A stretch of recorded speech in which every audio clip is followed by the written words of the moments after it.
Marvel ஸ்டுடியோஸோட next movie next year release ஆக போகிற Spider-Man brand new day. So Tom Holland நடிக்க போகிற இந்த ஸ்பைடர்மேன் 4th பார்ட் மூவிக்கு நேற்று ஒரு 9 செகண்ட் டீசர் ரிலீஸ் பண்ணியிருக்காங்க. இந்த டீசரில் எந்த ஒரு ஃபேஸ் ரிவீலையோ எந்த கேரக்டரையும் ரிவீல் பண்ணலை. ஸோ ஸ்பைடர்மேனோட புது சூட்டை மட்டும் பார்த்தீங்கன்னா ரிவீல் பண்ணியிருக்காங்க. அதுவும் ஒரு கிளியர் ரெசல்யூஷனில் காட்டலை. ஸோ அந்த 9 செகண்ட் டீசரை பார்த்த ஒரு சில ஃபேன்ஸ் பார்த்தீங்க அப்படின்னா நெகட்டிவாக ரியாக்ட் பண்ணியிருந்தாங்க.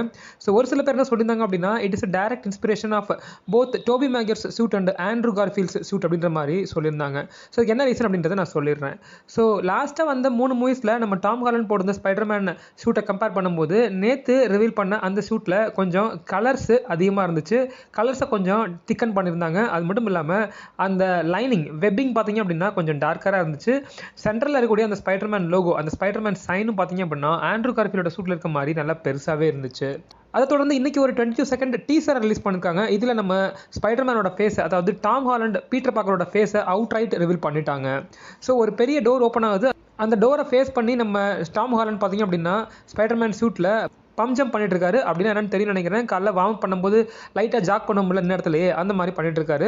ஸ்பைடர்மேன் சூட்டை போட்டுட்டே தான் பண்ணிட்டு இருக்காரு. ஸோ வெளியிலேருந்து பார்த்தீங்க அப்படின்னா லைட்ஸ் உள்ளே வருது அந்த டோர் வழியாக. அதுக்கப்புறம் திடீர்னு ஸ்பைடர்மேன் பார்த்தீங்க அப்படின்னா அங்கேருந்து அந்த கதவு கிட்ட இருந்து ஃப்ரேம் ஃப்ரண்ட்டை நோக்கி அதாவது கேமராவை நோக்கி ஓடி வர்றாரு. ஓடி வந்து ஆர் யூ ரெடி அப்படின்ற மாதிரி கேட்குறாரு. ஸோ இந்த இடத்துல தான் அந்த சூட்டை நம்ம தெளிவாக பார்க்க முடியுது.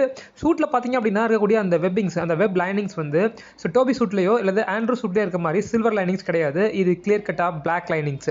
ஆக்சுவலாக நம்ம ஸ்பைடர்மேன் நோ வே ஹோம் கடைசி சீனில் அந்த ஃபைனல் ஸ்விங்கில் பார்த்தோம்ல அந்த சூட்டோட ஸ்லைட் மாடிஃபைடு வெர்ஷன் அப்படின்ற மாதிரி கூட சொல்லலாம். அந்த ஸ்பைடர்மேனோட சூட் பார்த்தீங்க அப்படின்னா ஆரம்பத்தில் மட்டும்தான் இந்த மூவியில் காமிக்கப்படும். அதுக்கப்புறம் டேர் ஆகி டேமேஜ் ஆகி இந்த மூவியில் வேற ஒரு சூட்டை நம்ம பீட்டர் பார்க்கர் போடுற மாதிரி கூட காமிச்சிருக்கலாம்.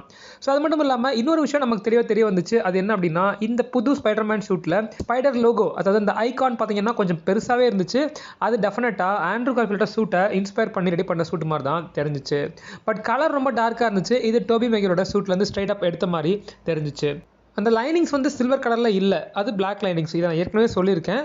ஸோ இன்னொரு முக்கியமான விஷயம் பார்த்தீங்க அப்படின்னா நம்ம லாஸ்ட்டாக வந்து அந்த 3 மூவிஸில் அதுக்கப்புறம் கிராஸ் ஓவர் மூவியான Civil War Avengers Infinity War எண்ட் கேம்லலாம் நம்ம ஸ்பைடர்மேன் ஷூட்டை பார்த்துருப்போம். அதில் அந்த லோகோ ரொம்ப சின்னதாக இருக்கும். பட் இதில் நம்ம டோபி மேக்யூர் அண்ட் ஆண்ட்ரூ கார்ஃபீல்ட் லோகோவோட பெருசாக இருக்குன்னு சொல்ல முடியாது. கம்பேரிட்டிவ்லி அதே சைஸில் இருக்குன்னு சொல்லலாம்.